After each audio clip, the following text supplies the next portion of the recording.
안녕하세요.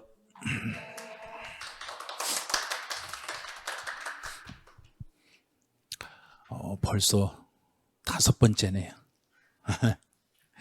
시간 아마 엄청 잘 가실 거예요. 시간이 간지 모르게 이렇게 시간이 지나가 있을 거예요. 지나가 있을 건데, 그런데 공부를 하시다 보면 또 시험 보는 날은 이미 내년 시험이 예고가 돼 있어요. 10월 31일 날. 산업인력공단에서 내년 2026년 모든 시험 일정을 공고했는데 그날이 중개사는 10월 31일 토요일 날로 예고가 돼 있어요. 이제 그 날짜에 맞춰서 하시면 돼요. 오늘은 우리 전번 주에 수업 진도가 너무 많이 길어가지고 하나 잘랐던 거 있죠. 취득세, 비과세. 취득세, 비과세. 비과세라는 단어에 대해서 설명을 해드릴게요. 뒤에서부터 읽으시면 돼요. 세금을 부과하지 아니한다. 자, 누가? 정부가 세금을 부과하지 않겠다고, 이 부분에 대해서는 세금을 안 받을게요 하고 정해놓은 걸 비과세라고 그래. 그럼 비과세라는 것은 우리가 세금을 내가 내기 싫어서 안 내는 거야? 정부가 안 받겠다는 소린가? 안 받겠다는 소리예요. 정부가 안 받겠다. 이런 걸 취득했을 때는 취득세를 아예 안 받을게요. 자, 그럼 이제 페이지가 몇 페이지냐면 여기 80페이지. 우리 스마트 교재 80페이지에 보시면 취득세 비과세라는 지문이 나와요. 그래서 취득세 비과세는 거의 해년마다 지문이 한 줄에서 2줄 정도 시험에 나와요. 매년. 이런 것들은 세금 안 받아요. 어떤 걸 세금을 안 받겠다 하는가? 그럼 정부가 세금을 안 받는다는 것은 정부가 본인들이 국가가 물건을 취득한 것은 안 받을게요 그러네요. 그럼 여기서 국가 등 그랬으니까 국가가 취득하거나 지방자치단체가 취득한 물건에 대해서는, 그럼 취득세 대상이 되는 물건이 우리 총 14개 있다는 거는 알죠? 14개 정도 있어요. 그 14개 중에 부동산, 차량, 기계, 항공기, 선박, 광어권, 어업권, 양식어권, 임모, 또 그 각종 해운권, 이런 것들은 국가가 취득해도 취득세를 물리겠다? 안 물리겠다? 안 물리겠다. 안 물리겠다 이 말이에요. 그래서 이제 간단해요. 우리 개인들이 취득하면 취득세를 물리겠지만 국가가 취득하는 물건에 대해서는 국가에게는 세금을 안 받겠어요 이 말이에요. 그럼 첫 번째, 국가가 취득한 건 안 받아. 그거 공부할 것도 없어요. 자, 두 번째, 이거는 이제 공부를 하셔야 돼. 외국 정부가 취득했어요. 이거는 공부를 하셔야 돼요. 외국 정부가 물건을 취득했으면, 그럼 외국 정부가 물건을 취득했으면 우리 정부가 아니라, 만약에 지금 우리 학원 건물, 이 학원 건물을 외국 정부가 취득하면 취득세 안 받겠는가요? 받겠는가요? 뭐 받는다 그러면 안 돼요. 그러니까 외국 정부에 대해서도 원칙은 우리는 안 받아요. 자, 이게 무슨 뜻이냐면 우리 정부 입장에서는 외국에서 우리나라의 물건을 취득해도 우리는 그 정부에게 세금을 물리겠다? 안 물리겠다? 안 물리겠다. 그럼 우리는 먼저 우리는 친구를 먼저 때리겠다? 안 때리겠다? 안 때리겠다. 절대 우리는 먼저 안 때려. 우리는 먼저 때리려고 주먹이 먼저 나가면 안 돼. 우리는 먼저 때리는 게 아니라 친구가 때리면 나는 맞고 있어야 된다. 나도 때려야 된다. 나도 때려야 한다. 그게 뭐예요? 우리 정부에게 세금을 물리면, 우리 정부가 외국 가서 물건을 샀는데 그 외국 정부가 우리 정부에게 세금을 물리면 우리도 그 정부에게는 과세를 시켰으니까, 너희들이 우리에게 과세를 시켰으니까 우리도 너희에게는 세금을 안 물리겠다? 물리겠다? 물리겠다. 자, 이것만 기억하시면 돼. 그럼 우리는 먼저 때리라는 이야기인가? 상대방이 때리면 때리라는 이야기인가? 때리면. 그래서 우리는 상호주의라는 이야기예요. 그런 거 시험에 내리는 거 아니에요, 용어는. 그래서 상대방이 우리에게 한 만큼 우리도 똑같이 합니다. 그래서 제가 어렸을 때 초등학교 들어가기 전에 두루미하고 여우하고 그 동화책을 읽은 적이 있어. 여우가 먼저 두루미를 초대해가지고 야, 아주 이렇게 넓은 접시에다가 맛있는 걸 막 이렇게 대접을 해줬어. 그랬더니 두루미가 하나도 못 먹어. 그러니까 이제 두루미가 또 초대해가지고 이렇게 길쭉한 거에다가 다 넣어가지고 이제 음식을 또 제공해서 그랬더니 또 하나도 못 먹네. 요런 그 동화책을 읽었어. 그게 바로 요 내용이에요. 그게 우리 속담으로 뭐 하는 말인가? 이에는 이, 눈에는 눈. 이거예요. 자, 그럼 시험 문제 내는 것은 언제나 내는 건 여기만 내는 거예요. 외국 정부만 내는 거예요. 그러면서 우리 이제 외국인이 우리나라에 오면 우리는 그 외국인을 먼저 때리고 본다? 안 때리고 본다? 안 때리고 본다. 근데 내가 외국 갔는데 그 나라에서 나를 때리면 나도 그 친구들을 우리나라에 초대해서 나도 가만히 놔둔다. 나도 때려버린다. 이거 똑같은 논리예요. 똑같이 생각하시면 돼. 그래서 언제나 논리는 똑같아요. 우리 정부가 외국 가서 물건을 사는데 우리에게 세금을 물리면 우리도 그 정부에게는 세금을 물린다? 안 물린다? 물린다. 이 논리 하나 잡았어요. 이제 기부채납. 이제부터는 기부채납이라는 용어를 설명해 볼게요. 이 기부채납이라는 것도 순 우리말로 해석이 불가능한 게 기부채납이에요. 용어를 우리 글로 바꿀 수 없는 용어가 세법에 2개가 있는데 그 중에 하나가 기부채납이에요. 말은 이해가 돼요. 기부채납이라는 것은 내가 물건을 사. 자, 이 건물을 내가 사. 내가 이 건물을 사가지고 이 건물을 정부에 그냥 공짜로 줘버리는 것을 기부채납이라고 그래. 이걸 우리 아주 쉬운 우리 글로 다른 용어로 바꾸고 싶어도 바꿀 수 없는 단어가 기부채납이에요. 말은 이해가 되죠? 내가 물건을 취득해서 이 물건을 내가 쓰려고 이 말인가? 정부에게 주려고 이 말인가? 정부에게 주는데 대가를 받고 준다? 안 받고 준다? 안 받고 공짜로 줘버리는 거. 기부채납. 공짜로 줘버리는 거. 자, 그럼 내 물건을 사는 게 내가 물건을 샀다는 얘기인가? 정부가 물건을 샀다는 얘기인가? 내가 샀죠. 내가 물건을 사가지고 사용은 내가 하고 있는 거야? 정부한테 줘버렸는가? 정부한테. 그냥 대가를 받고 준다? 공짜로 준다? 공짜. 자, 그러면 공짜로 주니까 정부가 그래 고마워 그런가요? 너 왜 그래 그런가요? 고마워 그러죠. 고마워 그러면서 우리 고마워 그러면서 확 때려버린가요? 고마워 그런가요?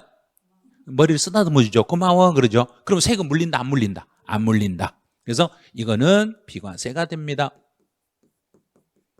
그럼 내가 물건을 샀어. 이 건물을 내가 샀어요. 이 건물을 사가지고 이 건물을 내가 김포시청에다가 기부채납해버리면 김포시청은 나에게 취득세 물린다 안 물린다? 안 물린다. 간단해요. 그러니까 공짜로 주면 세금 안 내는 거예요. 공짜로 주면. 자, 그럼 이제 그 다음에 이제 시험에 내는 것은 이거예요. 자, 여기서 내는데 기부채납에서 그럼 내가 물건을 사가지고 내가 정부에게 이 물건을 사는데 너 그 물건 왜 샀어? 내가 이 물건 딱 샀어요. 이 물건을 사는데 정부가 옆에서 딱 지켜보면서 너 그거 왜 샀어? 너 왜 샀어? 그랬더니 제가 너 주려고. 그럼 취득세 물린다 안 물린다? 안 물린다. 그럼 너 주려고 딱 했어. 그러다가 정부가 옆에를 잠깐 이렇게 보고 있는데 옆에 보고 있으니까 얼른 다른 사람에게 매각이나 증여를 해버렸어. 그러면 정부한테 주기로 했다가 정부한테 줬다는 얘기인가? 다른 데로 빼돌려 버렸다는 얘기인가? 다른 데로 빼돌렸다. 그럼 이제 예를 들어 볼게요. 자, 내가 이제 여기서 자 이제 사탕 하나를 샀어. 큰 사탕을 아주 맛있는 사탕을 샀어. 근데 제가 사탕을 딱 샀는데 우리 반에서 우리 반 짱 이제 짱 있어. 딱 내가 사탕을 딱 사는데 옆에서 짱이 야, 너 사탕 왜 샀어? 친구야 너 주려고. 그러면 취득세 물린다 안 물린다? 안 물린다. 근데 너 주려고 해놓고 친구가 옆에 보고 있는데 얼른 입에다 넣고 먹어버리면 일장이 가만히 놔둔다 날려버리죠. 자, 그러면 매각이나 증여를 해버리면 다른 사람에게 국가에게 공짜로 주기로 했다가 다른 데로 빼돌려버리면 그때는 세금을 안 물리겠다 물려버리겠다? 그때는 물리겠습니다. 자, 이렇게 가는 거예요. 그러니까 논리를 잘 생각하면 돼요. 일단은 정부가 사는 거, 국가기관들이 사는 건 세금을 물린다, 안 물린다? 안 물린다. 외국 정부가 사는 건 물린다, 안 물린다? 안 물린다. 그런데 우리 정부가 외국에서 물건을 샀는데 우리 정부에게 세금을 물리면 우리도 그 정부에게는 물린다, 안 물린다? 물린다. 만약에 내가 이 물건을 정부에게 기부하려고 샀으면 원래는 세금 물린다, 안 물린다? 안 물린다. 그런데 기부하려고 샀다가 다른 데로 빼돌려 버리면 세금을 안 물린다, 물린다? 물린다. 여기까지 나왔어. 이제 그 다음에 이제 시험에 나오는 게 여기에요. 자, 기부 체납하고 정부에게 기부 체납을 했는데 기부 체납했는데 뭐라고 뭐 반대급부로 뭐라고 쭉 나와. 이렇게 나오는데 끝에 보면 여기 나왔네요. 무상 사용권을 제공을 받는, 자, 받는에다 강조하세요. 그리고 내가 정부에게 기부 체납 조건으로 넘겼으니까 기부 체납이라는 건 대가를 받고 주고 있는가요? 공짜로 주고 있는가요? 공짜. 그런데 여기는 공짜다, 받았다. 뭔가 받아버렸죠. 공짜로 주기로 해놓고 뭔가를 바꿔 줘버리면, 뭔가 사용권을 무상으로 받아버리면, 뭔가를 받아버리면 받았으니까 대가를 받았으니까 세금을 안 내야 된다, 내야 된다? 내야 되는 거예요. 받았을 때는 세금을 내야 됩니다. 그래서 여기서 시험 문제 내는 것은 이 부분을 내는 거예요. 받았다는 걸 강조하세요. 받았다. 그럼 내가 정부에게 기부 체납하면 원칙은 공짜로 주면 비과세인데 뭔가 대가를 받고 정부에게 넘겼을 때는 비과세다, 과세다? 과세다. 뭐 받아버리면 과세예요. 내가 그냥 줘버리면 비과세인데 주고 뭔가를 받으면 그때는 뭔가를 받았다 그러면 과세가 되는 거예요. 여기까지는 이해가 됐을 거예요. 그 다음에 이제 신탁으로 한번 가보죠. 신탁. 이 신탁이라는 단어가 무슨 뜻인지 이제 신탁이라는 단어를 먼저 익히셔야 돼요. 신탁, 믿고 부탁한다. 자, 내가 상대방을 믿고 내 물건을 상대방한테 넘기는 거예요. 그러면 내가 상대방을 믿고 상대방한테 넘겼으니까 내 물건을 그 사람이 새로 샀다는 이야기인가? 내가 보관을 맡겼다는 이야기인가? 보관을 맡긴 거예요. 신탁은 그냥 잠깐 맡겨놓은 거예요. 자, 우리 집에 물건이 있는데 우리 집의 물건을 옆집에다가 맡겨놓은 거예요. 그럼 옆집이 그 물건을 새로 산 걸로 본다? 보관만 해준 걸로 본다? 보관만 해주는 거. 자, 그럼 이제 맡긴 사람의 이름을 이제 지금부터 보죠. 자, 여기 이 두 사람 중에 원래 주인은 누구고? 위탁자. 자, 부탁을 위임한 사람, 위탁자. 이 사람이 원래 주인. 수탁자는 부탁을 수락한 사람. 지금 옆집. 수락한 사람, 내 물건 좀 보관 좀 해줄래요? 하고 그랬더니 수탁자, 그래. 그 물건 주면 내가 보관해 드릴게요. 그러면 위탁자로부터 수탁자에게 이전되는 요 신탁재산, 이 재산은 지금 수탁자에게 내가 팔아먹었다, 잠깐 맡겨놨으니까 이 물건에 대해서는 정부도 세금을 물린다, 안 물린다? 안 물린다. 그래서 이거는 비과세입니다. 막 올라가면 안 돼요. 저 말 뜻이 무슨 말인지를 알아야, 그래야 나중에 암기 안 해도 다 풀 수 있어요. 세법을 암기 과목이라고 착각해가지고 계속 올라가시면 안 돼요. 자, 두 번째. 그럼 옆집에서 내 물건을 보관하고 있어. 내 물건을 보관하다가 보관기간이 끝나가지고 원래 주인에게 돌려주면 원래 주인이 새로 산 걸로 본다? 내 거 가져온 걸로 본다? 내 거 가져왔으니까 여기도 세금은 물리지 않습니다. 이것도 비과세입니다. 자, 그러면 수탁자가 위탁자에게 넘겼네요. 이렇게 넘기든, 위탁자가 수탁자에게 넘기든, 수탁자가 위탁자에게 넘기든 물건을 거래했다고 본다? 물건 창고만 옮겼다고 본다? 창고만 그냥 간단히 옮겨놨다, 보관 맡겼다가 그냥 찾아온 것은 세금 안 물린다. 그런데 수탁자가 새로운 수탁자에게, 그러면 수탁자가 새로운 수탁자에게 넘기는 것은 새로운 수탁자도 그 물건을 새로 산 걸로 봐라, 보관한 걸로 봐라? 보관이니까 새로운 수탁자에게 넘겨도 비과세 대상입니다. 이걸 과거에 한번 이걸 네모 박스로 이렇게 묶어놓고 다음 중 비과세 대상인 거 골라라, 이렇게 낸 적이 있어. 이 비과세 문제는 어려운 게 아니라 진짜 쉬워. 자, 그럼 다시 지금 이 건물을 우리 집 자동차를 예를 들어봐요. 우리 집 자동차를 옆집에다 맡겼으면 그 자동차를 옆집이 새로 샀다? 새로 산 건 아니다. 그럼 비과세예요. 그런데 맡겨놨다가 시간이 지나서 다시 가져왔어. 그럼 내가 새로 또 샀다? 내 거 가져왔다. 내 거. 그러면 그건 또 비과세 아니에요. 비과세예요. 그런데 다시 옆집에다 맡겼는데 옆집 어디 간다고? 그 옆집에다 다시 물건을 다시 맡겨놨으면 이건 과세다, 비과세다. 비과세다. 그럼 비과세 이제 다 잡았어요. 그럼 이제 시험 문제 나오면 이제 시험에 나오면 여기가 나오는 거예요. 자, 이 부분이 이제 시험에 나오는 거예요. 세 번째, 네 번째, 다섯, 네 번째하고 다섯, 여기가 시험에 나와. 그는 주택 조합하고 조합원 간의 부동산 취득이네요. 그러면 주택 조합에서 조합원의 부동산. 그러면 조합이 조합원의 부동산을 취득하는 건 조합원 부동산을 지금 보관하고 있는가? 새로 사버렸는가?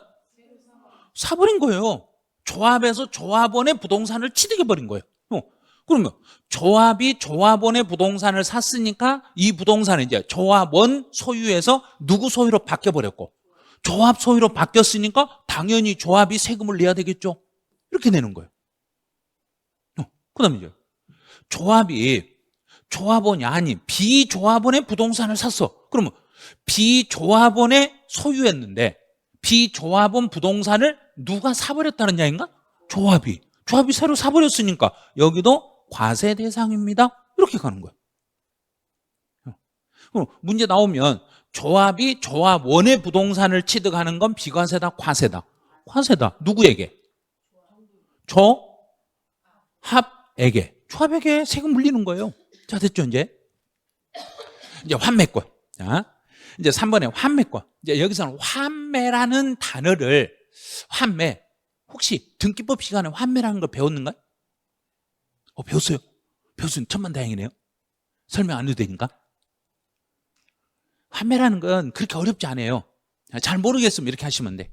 자, 우리 집에서 학원까지 올 때 큰 도로가 아니라 저 위에 길이 좀 애진돼서 여기 나오려면 중간에 조그만 버스 타고 온 게 있죠. 무슨 버스 타고 나오는가? 마을버스 타고 그 대로에 와가지고 다른 버스로 뭐 해서? 환승. 자, 요 환자가 그 말이에요. 환승이에요. 그럼 환매라는 이야기는 매라는 이야기는 내 물건을 상대방에게 매각을 했다가 다시 그 물건을 다시 되돌려 되돌려 가지고 다시 내가 산 거예요. 환매라는 것은 다시 산 거예요. 다시. 그럼 환매라는 이야기는 그 물건, 자, 이 물건을 제가 이 물건을 누군가에게 넘겼다가 그 물건, 이 똑같은 물건을 다시 사오는 거예요. 그러면 그 물건을 넘겼다가 그 물건을 다시 가져왔으니까 물건은 새로운 물건이다. 옛날 그 물건 그대로다. 자, 전번주 거 생각을 해내셔야 돼요. 그 물건 그대로니까 물건값에 대한 취득세는 물린다, 안 물린다? 안 물린다. 자, 물건값에 대한 취득세는 안 물려. 그런데 등기에 대한 취득세는 물린다, 안 물린다? 물린다. 자, 됐죠? 그럼 일반적으로 환매권 행사했을 때는 등기분에 대한 취득세는 물리게 돼 있어. 자, 등기분은요, 일반적인 환매권에 대해서는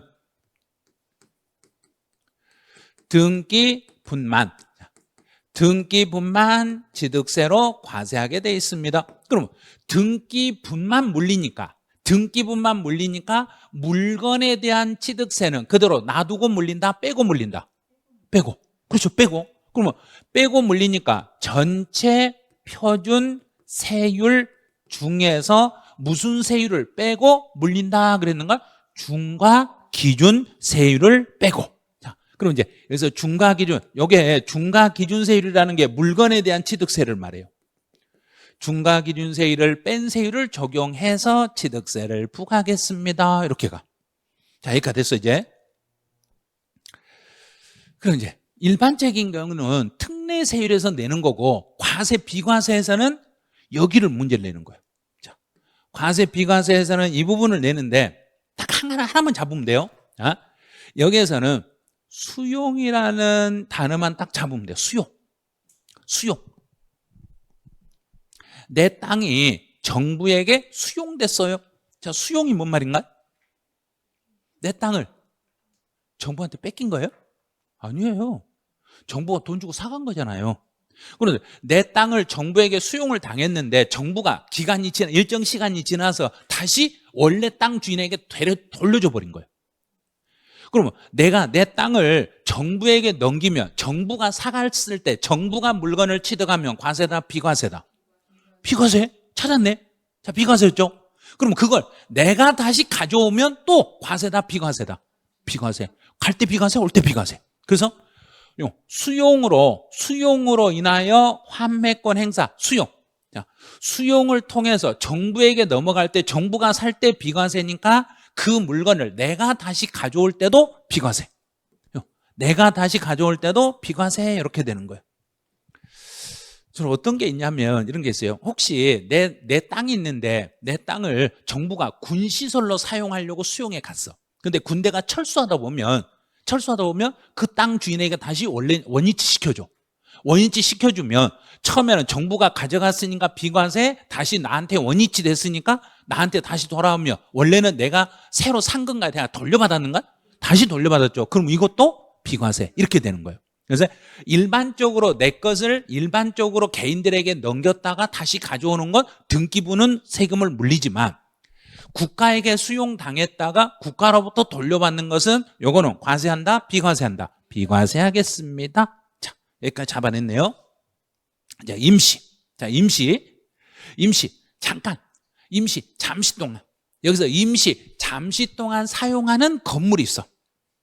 그런데 임시 사용 건물은 1년도 안 되는 게 있고 1년을 초과하는 게 있어. 자, 1년 초과. 여기다 이제 강조하세요. 1년 초과. 임시로 사용하는 건축물들은 1년이 넘는 것은 과세를 해. 1년이 넘는 건 과세하는데, 자, 1년 넘는 거, 이거 과세하는데, 1년이 넘는 것은 임시로 쓰는 물건이니까 등기하고 과세한다, 등기는 빼고 과세한다. 자, 임시 잠깐 쓰다가 말 것은 등기한다, 등기 안 한다? 등기 안 한다. 그래서 1년을 초과하더라도 임시로 사용하는 건물은 등기 없이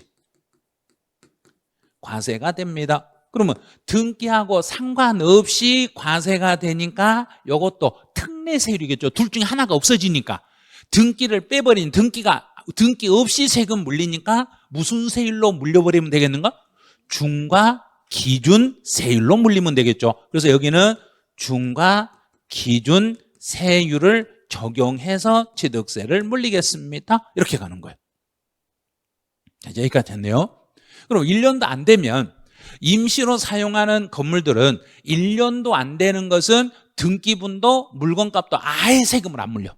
자, 1년도 안 되는 것은 원칙은 비과세 대상입니다. 원칙은 세금을 안 물어도 되는데 단 1년이 안 됐을지라도 임시 사용 건물은 사치하는 재산이라며, 자, 1년이 안 돼도 사치하는 재산이라면 여기는 과세 대상이 됩니다. 그래요.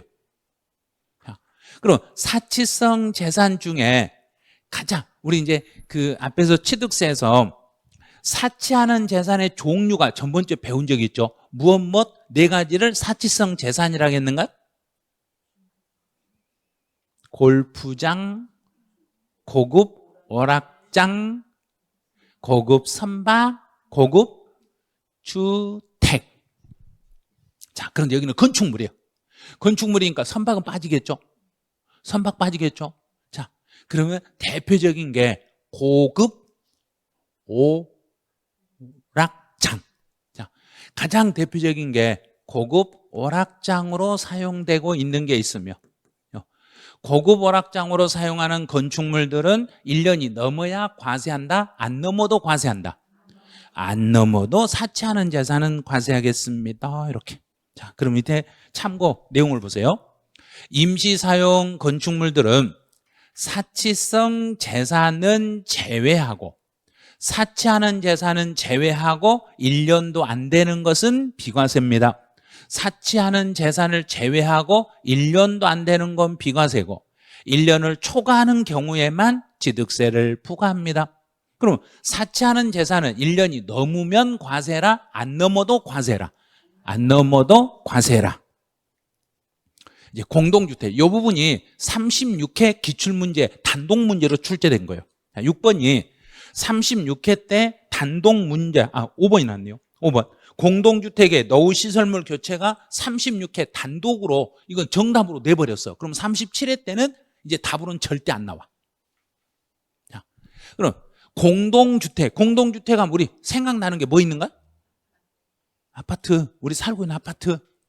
공동주택의 노후 시설물을 교체했네. 그럼 공동주택의 노후 시설물을 교체했으면 우리 공동주택의 값어치는 그대로 다 올라갈 수 있다. 그렇죠. 올라갈 수 있어. 자, 그럼 공동주택의 노후 시설물을 교체하는 걸 두 글자로 뭐라 하는가? 개수 수리하는 거. 자, 그럼 됐죠요? 개수를 통해서 가액이 증가되면 공동주택의 개수를 통해서 우리 아파트의 가격이 올라가면 원칙은 가액 증가분에 대해서 취득세를 물린다, 안 물린다? 물린다. 원칙은 물려야 돼요. 원칙은 물려야 되는데 이번에 시험 문제에서 이 금액을 물어봤던 거예요. 시가 표준액이 9억 이하다. 요 금액을 물어봤던 거예요. 이건 이미 한번 내버리면 더 이상 답으로 안 나와요. 시가 표준액이라는 것은 정부가 세금을 부과하려고 정부가 기준을 정해놓은 금액이에요. 정부가 기준을 정한 그 금액이 우리 아파트의 시가 표준액이 얼마가 안 된다면 9억 이하라면 9억이 안 된 집에 대해서는 개수로 인하여 가액이 증가되더라도 취득세를 부과한다, 부과하지 않는다. 이렇게 되는 거예요. 그러면 금액이 6억, 9억 이렇게 문제 나오는데 6억 이하가 안 물린다, 9억 이하가 안 물린다. 9억 이하. 자, 그럼 이제 혹시 우리 집 아파트 집 수리하죠. 우리 집 사서 들어갈 때 집 수리하시잖아요. 집 수리하고 나서 취득세 낸 적 있다, 없다? 없네요. 아니 왜 안 내요? 내셔야지. 그래요. 집이 얼마 안 돼서 안 내신 거예요. 그래서 제가 이제 중개사 사무실 중개사 소장이라고 생각해 봐요. 그래서 이제 어떤 사모님이 와서 우리 집 수리했는데 이번에 취득세 어떻게 돼요? 우리 집 수리하고 우리 집 공동주택을 개수해서 집을 수리해서 제가 수리해서 값어치가 좀 올라갔는데 우리 취득세 어떻게 할까요? 그랬더니 이제 소장님이 이렇게 말하네요. 그 집 얼마 조그만 거 고친데 뭘 세금 내요? 그럼 기분 상해서 그다음부터는 그 집하고 거래하겠는가 안 하겠는가? 안 해요. 그래서 사모님 저희가 특별히 그 부분에 대해서는 비과세 처리해드렸으니까 나중에 팔 때 우리한테 이야기하세요. 그러면 거래하겠는가 안 하겠는가? 그럼 하지요. 이게 멘트가 이렇게 달라지는 거예요. 금액이 얼마 안 되니까 그런 집은요 세금 신고할 것도 없어요. 이렇게 말하시면 안 돼. 그래서 금액이 얼마가 안 됐으니까 세금 안 물린다. 9억.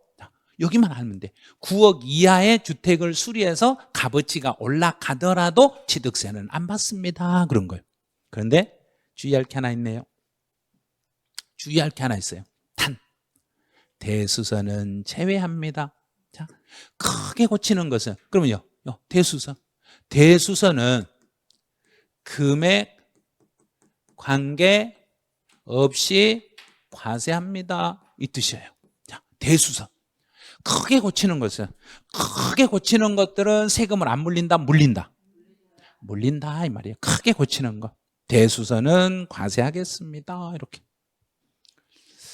자, 그럼 이제 표에서 한번 정리해 볼게요. 시가 표준에 9억이 안 된 주택을 개수해서 가액이 증가되면 일반적으로는 비과세 처리를 하지만 대수선은 무조건 과세. 그럼 9억이 넘는 집을 개수해서 9억이 초과되는 집을 수리했을 때는 세금 안 물린다, 물린다? 물리는 거예요. 그래서 우리 아파트에 공동주택이 9억이 넘는 집을 수리해서 값어치가 올라갔을 때는 취득세 신고하셔야 돼요. 신고 안 하고 버티면 신고 안 하고 몇 년을 버티면은 세금 안 내도 되겠는가? 둘 중에 하나 고르세요. 5년이다, 7년이다. 둘 중에 하나. 마음에 끌리는 쪽 대답 안 하면 돼. 다른 쪽을 대답하시면 돼. 5년이다, 7년이다. 7년. 예, 무신고는 7년. 제초기간 배웠잖아요. 무칠. 무신고 7년. 그래서 우리 그 9억이 넘는 집을 수리했어도 몇 년 동안 입 다물고 살고 몇 년만 안 걸리면 된다. 7년만 안 걸리면 되는 거예요. 이제 사용할 수 없는 차량. 자, 차량. 자, 이 부분은 그렇게 중요하지도 않아요. 상속 개시 전에, 이 말은 상속 개시 전에, 그러면 그 차량 주인이 뭐 하기 전에, 그 존말을 쓰네요. 죽기 전에. 그 사람이, 그 차 주인이 죽기 전에 천재지변으로 차량이 폐차가 돼버렸네. 천재지변으로 사용할 수 없는 차량을 내가 상속을 받았어. 먼저 차가 부서진 이후에 차 주인이 사망했어. 그러면 그 차가 망가지고 차 주인이 사망해서 그 차를 상속을 받았으니까 사용이 가능한 상태다, 불가능한 상태다? 불가능한 상태로 상속을 받았을 때는 세금 안 내셔도 됩니다. 이게 비과세예요. 자, 이제 조금 다른 거. 차량의 초과료. 차량. 명이 뭔 말인가? 령. 수명. 차량의 수명. 자, 차량은 대략 우리 자동차는 내가 쓰고 있는 우리 차 있죠? 차 수명은 대략 몇 년이다? 와, 차를 막 20년 타고 15년 타고 막 그런가요? 차량의 수명은 대략 8년이에요. 차는 근데 뭐 작게 하신 분들은 3년. 그래서 차 사면 거의 할부가 3년이잖아요. 할부 기간 끝나면 새 차로 또 바꾸고 막 이런 사람도 있어요. 원래는 8년 정도 되면 시간이 끝난다고 봐요. 차량은 대략 8년 정도 지나면은 이제 차가 계속 병원에 가게 돼. 8년 정도 지나면 그때부터는 계속 정비소 왔다 갔다 해. 이제 바꿀 때 됐다는 소리예요. 그러면 이제 차 수명이 다 됐네.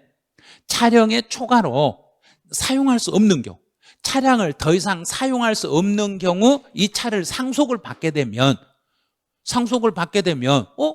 사용할 수 없는 차량이니까 상속을 받아도 차량이면 취득세를 내야 돼.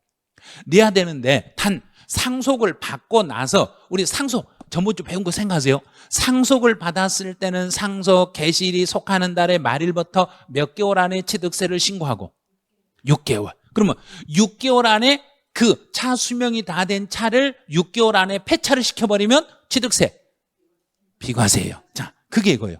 상속 개시일이 속하는 달의 말일부터 6개월 이내 말소 등록했다. 그럼 말소 등록했다 이 말은 거 폐차시켜버렸다. 그러면 6개월 안에 폐차를 시켜버리면 이것도 세금은 안 물려도 되겠습니다. 이렇게 이것도 비과세입니다. 이런 뜻이에요. 이제 취득세 비과세는 다 설명을 드렸으니까 이제 지금부터 이제 비과세 관련 문제를 풀 수 있겠는지 연습을 한번 해보죠. 칠판만 보고 먼저 하세요. 나중에 이 문제는 스스로 공부를 이론 정리하고 다시 책의 건 스스로 풀어봐야 되니까 칠판 보고 연습을 해요. 대한민국 정부기관의 취득에 대하여 우리 정부가 외국 가서 물건을 샀는데 우리에게 세금 물리네. 그러면 우리도 그 정부가 우리나라의 물건을 취득하면 우리도 세금 물린다 안 물린다? 맞았네. 됐죠? 수탁자로부터 위탁자에게, 수탁자가 자기가 보관하다가 다시 원래 주인에게 넘겨주는 건 과세다 비과세다? 저 비과세다. 됐죠? 조합원의 부동산을 취득했을 때는 너는 비과세다 과세다? 조합원의 물건을 사버렸으니까 너는 비과세다 과세다? 과세. 부과하지 아니한다 그래서 틀렸네요. 자, 답으로 나온 거 다 해서 이런 것만 나와요. 딱 정해졌어요. 이제 4번. 내 땅이 정부에게 수용이 됐다가 다시 환매권 행사로 다시 돌아왔네. 정부에게 수용이 됐다가 다시 내가 정부한테 돌려받았으니까 이거는 과세한다 비과세한다? 이거는 부과하지 않습니다. 비과세입니다. 자, 임시로 사용하는 물건은 사치하는 재산은 이거 따지지 말고, 사치성 재산은 기간 따지지 말고, 사치하는 재산이 아니었을 때는 1년이 초과되면 1년이 넘으면 취득세를 부과한다 부과하지 않는다? 부과한다. 1년이 넘는 건 부과하고 1년도 안 되는 건 부과한다 안 한다? 안 한다. 자, 여기까지 이제 1번 문제 풀었어요. 자, 2번. 국가에게 기부 체납 조건이네요. 그럼 내가 정부에게 돈을 받고 줄 생각이다, 그냥 줄 생각이다? 그냥. 자, 그냥 줬어. 그런데 내가 뭔가를 받아버렸네. 받아버렸으니까 그냥 주려다가 뭔가를 받아버렸으니까 비과세다, 과세다? 과세다. 틀렸네요. 그러니까 문제는 진짜 쉽게 나와. 이렇게 딱 필요한 것만 알면 진짜 쉬워요. 자, 국가가 취득했다.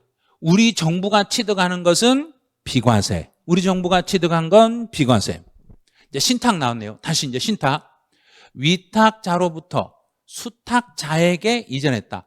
위탁자가 수탁자에게 넘기는 건 과세다, 비과세다? 비과세. 공동주택의 개수가 딱 나오네. 그러면 금액이 얼마가 안 된 집이면 비과세. 9억. 자, 9억. 9억이야. 단 대수선은 포함한다, 제외한다? 제외한다. 자, 해결했네요. 이렇게 풀면 돼요. 5번. 상속 개시 전에 그 차 주인이 사망하기 전에 천재지변으로 차량이 사용할 수 없는 상태로 상속을 받았으면 취득세 과세한다, 비과세한다? 비과세한다. 봐요. 비과세 문제 별것도 아니에요. 그럼 이제 다시 이제 OX 지문 연습해 보죠. 외국 정부의 취득에 대해서는 원칙은 외국 정부가 우리나라의 물건을 사며 우리는 세금을 물린다, 안 물린다? 안 물린다. 안 물리는데 단 우리 정부에게 세금을 부과하면 우리도 그 정부에게는 세금을 부과한다. 자, 이제 기부채납. 기부채납 조건이면 원칙은 비과세지만 매각증여. 기부채납을 하기로 했다가 다른 타인에게 매각이나 증여로 빼돌리면은 이때도 세금을 부과 안 한다? 한다. 한다. 이때는 세금을 물려버리겠습니다. 자, 3번. 주택조합과 조합원 간. 자, 조합이 조합원의 부동산을 취득했으면 너는 비과세다, 과세다? 과세. 이거는 틀렸네요. 임시. 임시라는 단어가 나오면 몇 년 넘었는가를 빨리 찾는다. 1년. 자, 1년.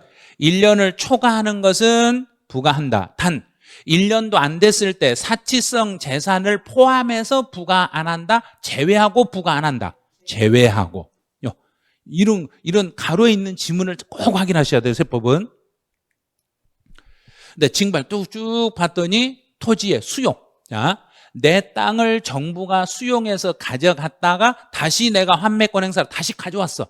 정부에게 수용당했다가 가져왔으니까 과세다, 비과세다? 비과세다. 공동주택 나오면 금액이 얼마가 넘었는가를 본다. 9억. 자, 9억. 9억 이하는 부과하지 않는데 단 대수선을 포함한다, 제외한다? 제외한다. 다 찾아내네요. 이제 10번. 차량의 초과다. 그럼 차 수명이 다 된 것은 내가 차 수명이 다 된 차를 상속을 받았더라도 몇 개월 안에만 폐차시켜버리면 6개월. 6개월 안에만요. 6개월 이내에 폐차를 시키면 취득세를 부과하지 아니합니다. 틀릴 거 하나도 없네. 한 30분만 하면은 취득세 비과세는 그냥 맞출 수 있어요. 그러니까 어렵게 생각하지 마시고 취득세 비과세는 쉽게 생각하세요. 자, 이번 달에는 등록면허세는 강의하지 않아요. 등록면허세는 건너가세요. 왜냐하면 등록면허세 시험에 나와봤자 한 문제 나와요. 그러니까 마지막에 한 30분만 공부하면 등록면허세 한 문제 그냥 맞출 수 있어요. 이제 93페이지로 넘어오세요. 재산세로 테마 19번. 93페이지 테마 19번으로 오세요. 재산세 특징하고 과세 대상물이 있는데 이번 36회 때도 여기서 한 문제를 출제했어요.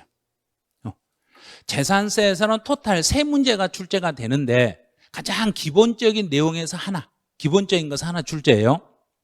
그럼 이제 어떤 내용인가 보죠. 재산세 과세 대상이 되는 물건을 먼저 익혀주셔야 돼. 재산세 과세 대상이 되는 물건은 토지, 건축물, 주택, 선박, 항공기 요 5개예요. 이 5개 물건을 먼저 익혀주셔야 돼요. 토지, 건축물, 주택, 선박, 항공기라는 재산을 무엇하고 있으면 재산세를 물리겠는가요? 보유. 그럼 재산세는 어느 날, 몇 월, 며칠 날 보유하고 있으면 재산세를 물리는 거고 6월 1일. 자, 여기까지 찾았어 이제. 매년 6월 1일 날 이 5개 물건을 소유하고 있으면 재산세를 물리는데, 자, 이제 시험 문제 낼 때 이렇게 5개를 내는 게 아니라 어떻게 내냐면 네모 박스에다 넣어놓고 다음 중에 재산세 대상인 걸 골라라, 아닌 거 골라라. 그럼 그 속에 뭐가 들어오냐면 꼭 들어오는 게 이게 들어와. 자, 자동차. 자동차는 재산세 대상이 된다, 안 된다? 안 된다. 자, 그럼 자동차는 절대 안 된다. 자동차는. 왜 자동차는 안 되냐? 그러면 이유가 있어. 왜 안 된다? 뭐 다른 세금을 물려. 그리고 자동차세 물리니까 그래요. 자동차세라는 세금을 물리니까 재산세는 따로 물리지 않는 거예요. 자동차는 재산세 대상이 아니라는 걸 찾았어요. 자, 이번 시험에서 출제했던 게 출제해버린 거예요. 자, 여기 주택도 출제하고 토지도 출제하고 1번과 3번을 출제하는데 주로 이제 시험에 나오는 건 3번이에요. 주로 3번이 나오는데 그 3번을 이번 36회 시험에서 3번을 구체적으로 시험에 출제했어요. 3번을. 자, 그럼 이제 1번 토지. 우리 취득세에서 취득세 과세 대상은 토지 건축물이었던가요? 부동산이었던가요? 자, 그럼 한번 책을 찾아가서 한번 가보죠. 48페이지로 가보세요. 우리 교재 48페이지 제일 위에 과세 대상물. 과세 대상물 제일 앞에 뭐라고 써져 있는가요? 부동산 그랬잖아요. 부동산이라고 써놓고 그 부동산을 토지 및 건축물이라고 말합니다 그랬잖아요. 부동산이라고 말했어. 취득세 과세 대상에서는 부동산이라고 쓰면서 그 부동산 속에는 무엇과 무엇이 들어있다 그랬는가? 토지 및 건축물. 그때 여기서 토지라는 것은 토지 대장에 등재되어 있는 땅만을 말한다. 등재 안 돼 있는 땅도 포함한다. 안 돼 있는 거. 왜냐하면 취득세라는 것은 등기가 되면 취득세를 물린다. 등기가 안 돼 있어도 물린다. 안 돼 있어도 물린다. 그럼 됐죠? 그럼 여기서 토지는 우리 재산세 대상이 되는 토지는 내 앞으로 등기된 땅만 나에게 재산세가 나오겠는가요? 나한테 등기가 안 돼 있어도 내 것이면 재산세가 나오겠는가요? 안 돼 있어도. 자, 그걸 이번 36회 기출문제에서 냈던 거예요. 자, 그럼 토지는 재산세 대상이 되는 토지는 토지 지적 공부상에 등록 대상이 되는 토지와 등재된 토지와 사실상 모든 토지를 말합니다. 사실상 토지를 말해요. 그럼 여기서 사실상 토지라는 이야기는 등재가 되어 있는 이 말인가? 안 돼 있어도 이 말인가? 그렇죠. 바로 그게 사실이에요. 여기서 사실이라는 이야기는 등기나 등록이 안 돼 있어도 이게 사실이라는 뜻이에요. 그래서 등재되어 있는 땅도 재산세를 물리지만 등재가 안 돼 있는 실제로 내 소유 사실상 토지에 대해서도 재산세는 물리겠습니다. 이렇게 나오는 거예요. 이제 두 번째 건축물이네요. 자, 건축물.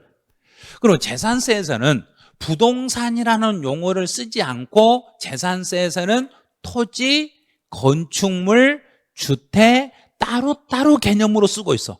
취득세에서는 묶어서 부동산 그랬는데 재산세에서는 세금 계산 방식이 땅 다르고 건물 다르고 주택 다르다 보니까 여기서는 토지, 건축물, 주택이라고 세 개를 따로따로 표시하고 있다는 걸 조심해야 돼요. 자, 이제 두 번째 건축물이네요. 여기서 건축물이라는 것은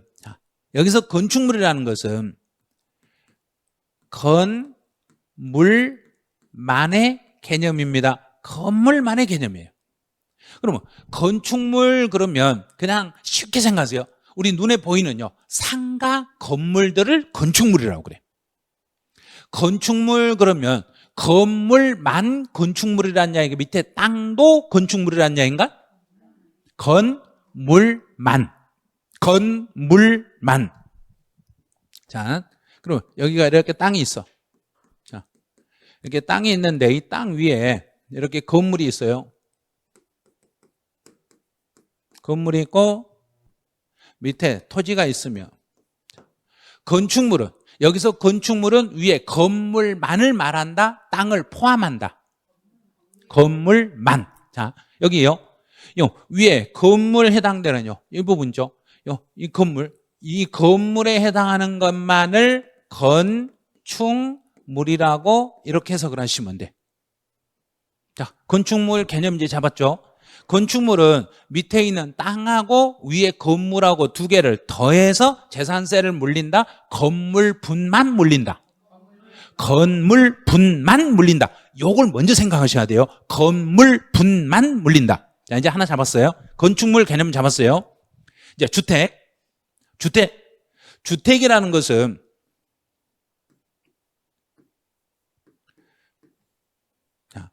주택이라는 것은 위에 건물이 있고 밑에 토지가 있어.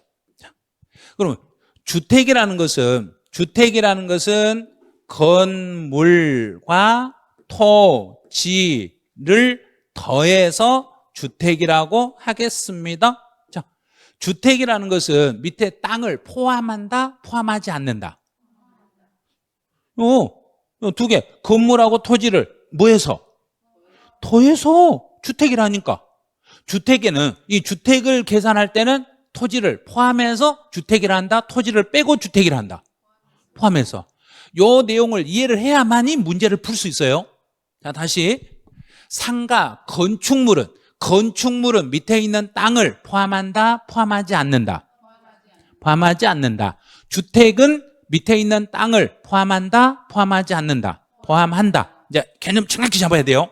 자, 여기까지 잡았어. 자, 그러면 이제 지금부터 이제 시험이네요. 이 내용까지 알아야 그 다음에 시험 문제를 풀 수 있는 거예요. 자, 그러면 주거용으로 사용하는 위에 건물요. 이거 주거용으로 쓰는 건물은 이 건물은 건축물이라고 말하면 된다? 안 된다? 왜 안 된다? 주택이니까. 주택으로 이름을 불러야지. 건축물하면 붙이면 안 돼? 그러면 이번 시험에 나왔던 거. 주거용으로 사용하는 건물, 이 주거용으로 사용하는 건물을 건축물에 포함합니다. 주거용으로 사용하는 건물은 건축물에 포함한다, 포함하지 않는다. 포함하지. 그게 이번 시험 문제였어요. 36회 기출 문제. 그러니까 아무것도 아닌데 약간 응용을 해가지고 해석상으로 문제를 내다 보니까 어렵게 느껴지는 거예요. 자, 그럼 다시 하나 더. 주거용으로 사용하는 건물 밑에 있는 땅은 주거용으로 사용하는 건물 밑에 있는 땅은 이 땅은 1번 토지라고 말하면 된다? 안 된다? 오, 이제 이해하셨어. 안 되는 거예요. 왜 안 되냐면 주거용으로 사용하는 땅은 이름을 뭐라고 붙여야 되니까 주택으로 붙여야 되니까 절대 토지라고 쓰면 안 돼. 자, 그럼 다시 이 경우에 주택은 여기서 이 주택이라는 것은 건물, 토지를 다 포함한다? 건물만을 말한다? 포함한다. 두 개를 포함하죠. 주택법에 따른 주택은 주거용으로 쓰는 건물하고 토지를 포함하기 때문에 이제 문제는 이거예요. 이 경우 토지와 건축물의 범위에 토지와 1번 토지와 2번 건축물 범위에 주택은 들어간다? 안 들어간다? 주택은 제한다. 이 말은 뭐냐면 자, 다시 이걸 조금 해석을 해드릴게요.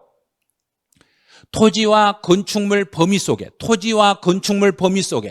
주거용에 부속된 토지는 주거용의 토지는 토지 속에 들어간다? 못 들어간다? 못 들어간다. 자, 다시 주택으로 사용하는 주거용 건물은 건축물 범위에 들어간다? 못 들어간다? 못 들어간다. 이렇게 해석을 하는 거예요. 이 내용만 가지고는 헷갈리니까 토지와 건축물의 범위 속에 주택은 제외한다 이 말은 주거용으로 쓰는 땅과 주거용으로 쓰는 건물은 토지와 건축물 범위에 들어가면 된다 안 된다? 안 된다. 이렇게 하면 해석이 딱 돼버린 거예요. 자, 끝났어요. 이제 끝났어요. 이제 이 정도 하면은 시험을 보실 수 있어. 근데 이제 이걸 이해를 못하면 또 시험 보러 가서 또 이거 이 말이었나 저 말이었나 또 그래. 그럼 다시 건축물은 밑에 있는 땅까지 포함해서 건축물이다. 건물만 건축물이다. 건물만 건축물이다. 그러면 주택은 건물만 주택이다. 건물 토지를 더해서 주택이다. 더해서 주택이다. 그러면 주택으로 사용하는 건물은 건축물 속에 들어가면 된다, 안 된다? 안 된다. 자, 다시 하나. 주거용으로 사용하는 건물 밑에 있는 땅은 토지라고 말하면 된다, 안 된다? 안 된다. 자, 이제 여기까지 다 알았어, 이제. 시험범위 다 잡았어. 선박 항공기로 공부할 필요 없어. 선박, 그냥 배, 항공기 날아다니는 거, 그럼 끝. 이런 거 필요 없어요. 선박이나 항공기도 재산세 물린다, 안 물린다? 물린다. 어느 날 가지고 있으면? 6월 1일 날 가지고 있으면 물린다. 끝. 자, 끝났어, 이제. 자, 그럼 다시, 이제 전체적으로 다시 한번 연습해 볼게요. 자, 표.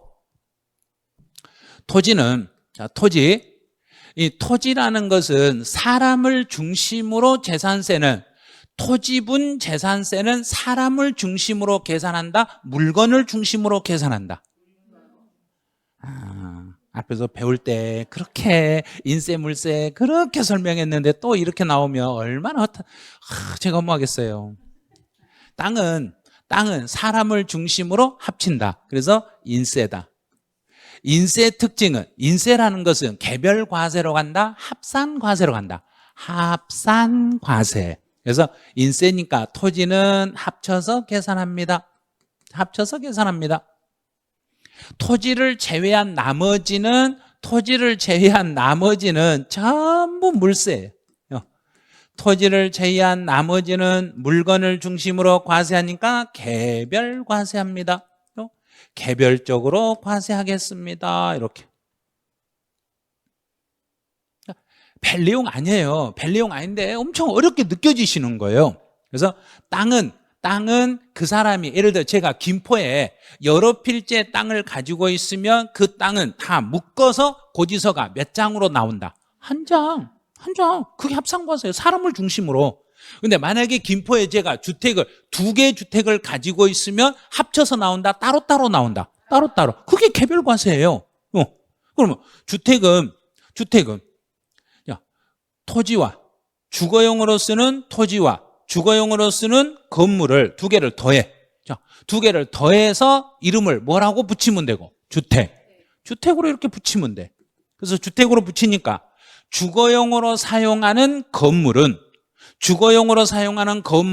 건축물에 포함한다, 포함하지 않는다? 포함하지 않는다. 여기 나왔네요. 주거용 건물은 제외합니다. 그러면 만약에 주거용 건물 밑에 있는 땅은 토지 속에 들어가면 된다, 안 된다? 안 된다. 여기 나왔네요. 주택의 부수 토지는 또 제외합니다. 이렇게 된 거예요. 이런 걸 문제로 내는 거예요. 저런 거 문제로 내는 거예요. 자, 그럼 이제 주택이라는 것은 위에 건물하고 밑에 있는 땅하고를 더해서 주택이라 한다? 건물만 주택이라 한다? 더해서. 자, 그럼 이제 전번 이제 배운 거 기억해 보세요. 고급 주택이나 고급 오락장에 부속된 토지의 경계가 명백하지 않았을 때는 바닥에 몇 배를 부속된 토지로 잡는다? 맞았어요. 자신 있게 하세요. 10배 맞았어요. 10배. 그럼 여기서도, 자, 주택은 밑에 있는 땅까지 포함해서 주택이라는데 경계 표시가 명백하지 않았을 때는 바닥에 몇 배를 부속된 토지로 잡아라? 10배. 똑같아요. 10배. 자, 10배 여기만 동그라미 딱 치세요. 10배. 10배까지를 부속된 토지로 갑니다. 경계 표시가 명백하지 않으면 지방세는 모두 다 10배예요. 취득세든 재산세든 경계 표시가 명백하지 않았을 때는 바닥에 몇 배를 부속된 토지로 잡는다? 10배를 부속된 토지로 찾겠습니다. 자, 과세 구분 다 잡았어요, 이제. 자, 그러면 과세대상물 판정으로 가보죠. 이제 36회 때 제가 이제 과세대상 판정은 재산세에서 요 판정하는 거 여기서 반드시 시험에 지문이 나올 거예요. 한 줄이 나올 거예요. 그 한 줄이 나오는데 요 니은은 좀 기니까 디귿번 요게 나올 거예요. 근데 공교롭게도 디귿번 시험에 나와버렸네. 나온다게 나와버렸어. 그러면 이제 37회 때는 저것 말고 다른 걸 또 찍어야 돼. 참, 안 나왔으면 좋았을 건데. 안 나왔으면 올해 또 나온다고 뻥쳤을 건데. 작년에 나온다고 하니까 이걸 안 믿으신 분들이 있어요. 실제 이걸 안 낼 수가 없거든요. 자, 그럼 과세대상물을 판정할 때는 정부가 본인들이 일하기 편해야 된가요? 불편해야 된가요? 편해야죠. 그러면 공부상의 내용과 사실상의 내용이 서로 다르면 멋대로 물려버리면 된가? 사실대로 그냥 물리면 돼요. 사실상 현황에 따라서 물리면 돼. 자, 그러면 재산세 과세 대상물이 토지, 건축물 등 등재가 안 돼 있네. 그러면 등재가 안 돼 있다고 해서 재산세 안 물린다? 물린다. 뭐에 따라서? 사실에 따라서 그냥 물리면 돼. 자, 그러면 이제 문제는 공부상의 현황과 사실상 현황이 이렇게 다르면, 서류상의 내용과 실제 내용이 다르면은 멋대로 물리면 되겠는가? 사실대로 물리면 돼. 그러면 시험 문제는 원리 원칙대로 가는 걸 시험에 내겠는가요? 원리 원칙이 아닌 걸 내겠는가? 아닌 거. 그러면요. 원칙은 안 내. 그럼 밑에 니은하고 디귿 둘 중에 하나 내는데 이미 디귿번이 시험에 나와버렸어. 한 페이지 넘겨보세요. 이제 그게 니은하고 디귿이 있는데 디귿이 이미 36회 때 시험에 나와버렸어. 이제 낼 거 없어요, 여기는. 과세에 대한 판정은 이제 더 이상 낼 게 없어요. 자, 그럼 우리가 뭔가를 판단할 때는 서류의 내용과 실제 내용이 다르면 뭐가 우선이라는 이야기인가? 실제가 우선이다. 그럼 사실대로 세금 물린다. 여기까지 찾았어, 이제. 사실대로 물리는데, 그런데 문제는 사실 내용과 서류상의 내용이 서로 달랐을 때는 사실에 따라서 물리는 게 원칙인데, 그런데요, 쭉 봤더니 허가를 받아야 되는데 허가를 안 받았네. 허가도 안 받았어. 허가도 안 받고 허가를 받지 아니하고 그 물건을 이용하고 있네. 자, 여기서 이제 이용이라는 것을 요걸 해석을 하셔야 돼. 이걸 해석을 하셔야 돼요. 자, 이 사람이 허가 받고 그 물건을 다른 용도로 쓰고 있는가? 허가도 안 받고 다른 용도로 쓰고 있는가? 안 받고. 그러면 허가도 안 받고 공부상으로 쓰고 있다, 공부상과 달리 쓰고 있다. 그렇죠. 이걸 해석을 하셔야 돼.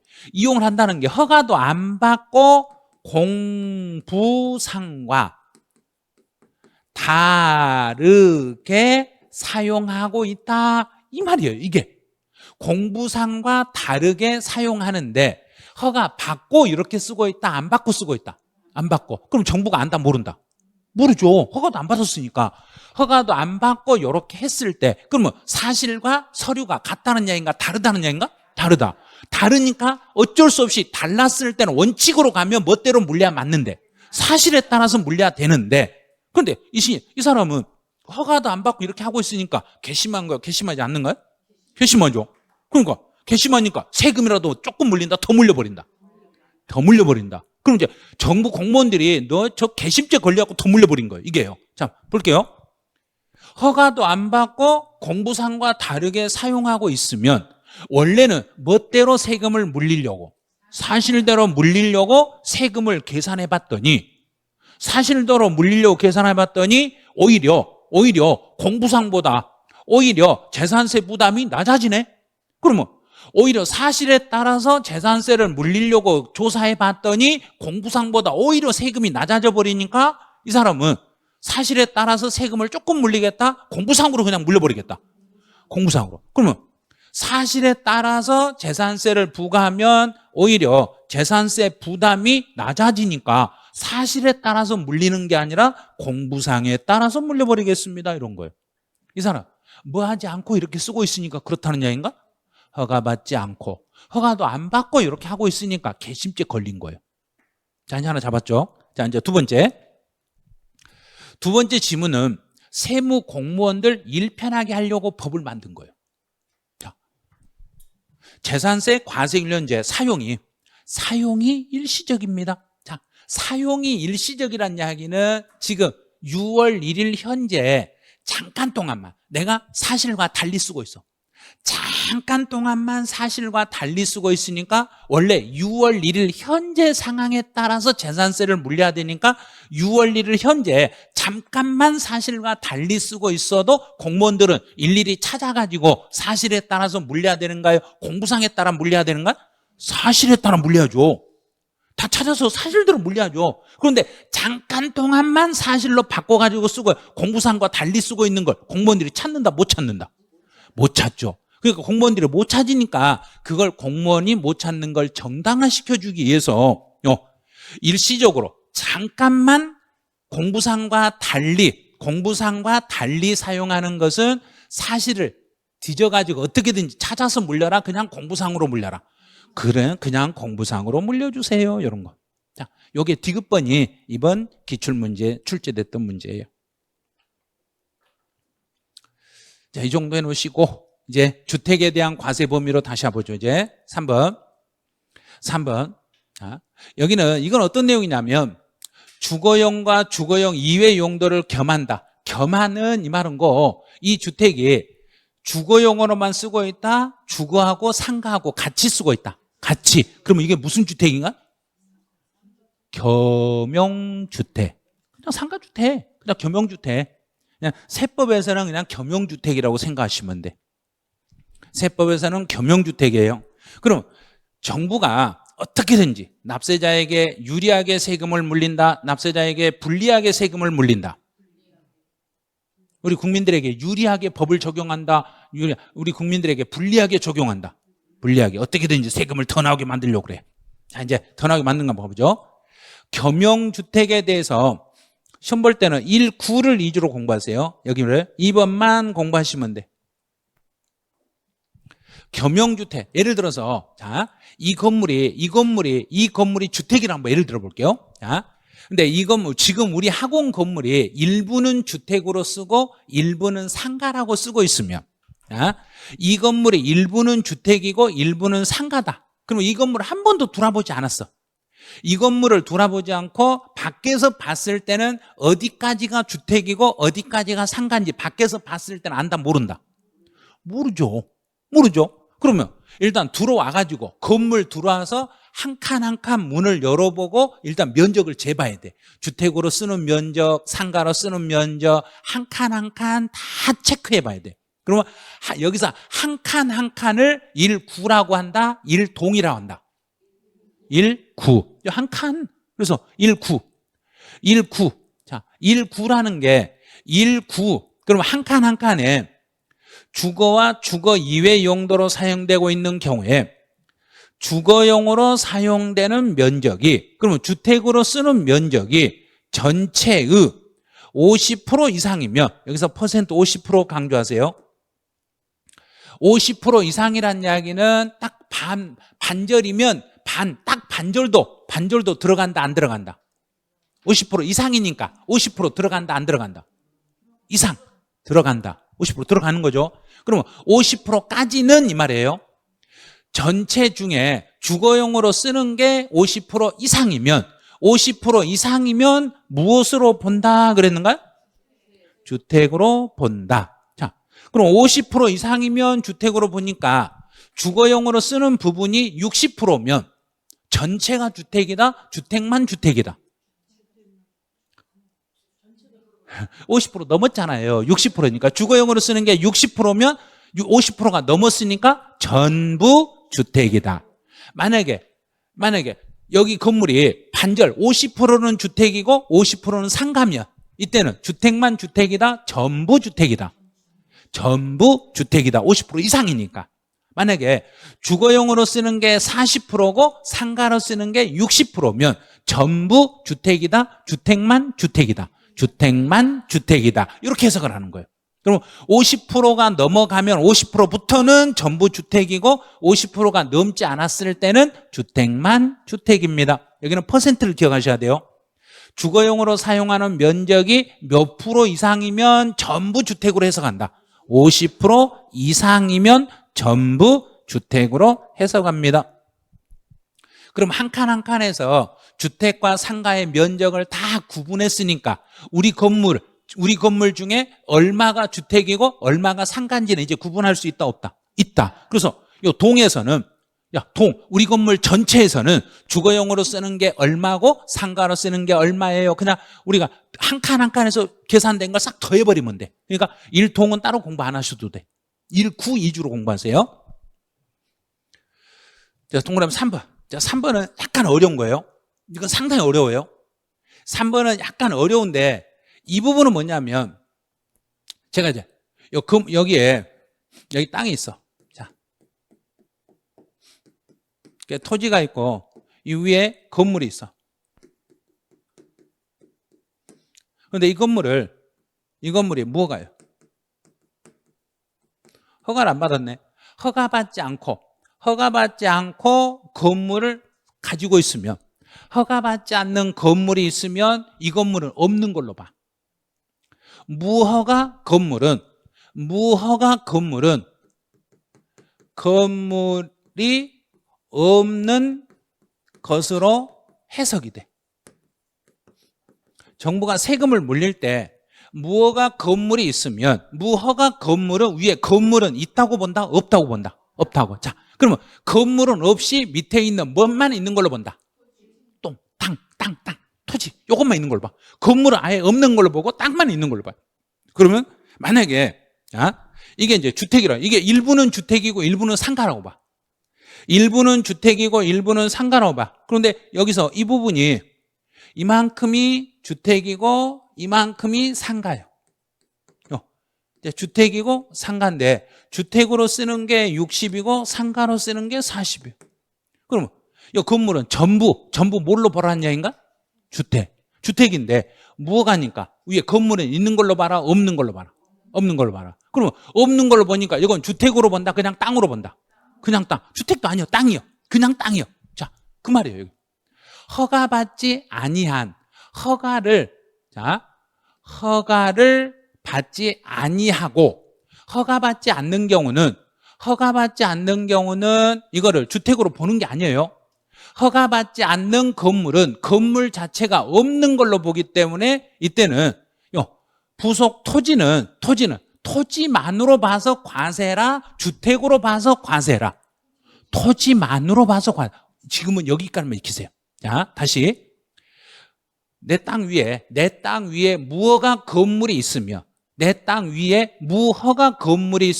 건물이 있는 걸로 본다, 건물이 없는 그냥 맨 땅으로 본다? 건물이 없는 맨 땅으로 본다. 그러면 건물이 없는 땅으로 보기 때문에 건물 땅이다, 그냥 땅만으로 과세한다. 땅만으로 과세합니다. 주택으로 과세하는 거 아니에요. 이 경우는 주택이 아니라 그냥 땅만으로 재산세를 물리겠습니다. 그래요. 상당히 어려운 거, 이거는. 이 정도만 지금 이해하시고, 이제 주택의 부수 토지가 경계가 명백하지 않았네요. 주택에 부속된 토지의 경계가 명백하지 않으면 우리 바닥에 몇 배를 부속된 토지로 잡는다? 10배. 자, 10배다 동그라미 치세요. 10배. 이제 3번 다가구 주택까지만 하고 잠시 쉬었다가 문제는 잠깐 이따 풀 거예요. 자, 다가구라는 것은 우리 공법 시간에 다가구라는 설명 혹시 들어봤는가? 학교론 시간에 들어봤어요? 오, 학교론 시간에 저런 걸 들어요? 다가구는 집이 하나다, 여러 개다? 학교론 시간에 여러 개라고 했어요? 하나예요. 집은 하나예요. 집이 하나. 집이 하나고 여러 가구가 사는 거지. 가구가 여러 가구지. 집은 하나예요. 집은 하나고 한 집에 여러 가구가 살고 있으니까 한 지붕 세 가족. 그게 다가구예요. 여러 가구 사는 거. 그러니까 건물은 하나인데 그 속에 여러 가구가 사는 거예요. 이게 다가구예요. 그러면 다가구니까 이 집은 한 집이다, 여러 집이다? 한 집이죠. 그러면 서류상은 몇 집인가요? 한 집. 서류상은 한 집인데 세법에서는 공부상과 사실이 다르면 공부상으로 물린다, 사실로 물린다? 사실. 자, 사실 해결해 보죠. 자, 1가구가, 그러면 여러 가구가 살고 있는데 1가구가 독립해서, 자, 독립 밑줄 그어보세요. 독립만 체크하세요. 구분 사용을 분리, 자, 분리 체크하세요. 그러면 다가구가 있는데 그 중에 한 가구, 1가구가 독립 생활이 가능할 정도로 따로따로 칸이 나눠져 있으면, 다가구일지라도 독립 생활이 가능할 따로 따로따로 칸막이가 되어 있으면 우리 아파트하고 똑같은 거예요. 그럼 옆집하고 우리 집하고 아파트는 칸막이 막아졌던가 안 막아졌던가? 독립 생활 가능하던가요? 독립 생활 불가능하던가? 가능하죠. 그러면 그게 아파트하고 똑같다는 이야기예요. 다가구일지라도 공동주택과 동일하게 독립생활이 가능할 정도로 분리되어 있으면은 전체를 한 집으로 잡아라, 각각을 집으로 잡아라. 각각을. 자, 그러면 이제 여기서요. 1, 9 이게 바로 각각이라는 이야기예요. 각각을 주택으로 간주하겠습니다. 이렇게 되는 거예요. 그럼 재산세에서 다가구는 전체 통으로 봐서 재산세 물린다. 독립생활이 가능할 정도로 나눠져 있으면 나눠서 재산세를 물린다. 나눠서 재산세를 물리겠습니다. 그래요. 통으로 한 집으로 물리는 게 아니에요. 조심해야 돼요, 이거.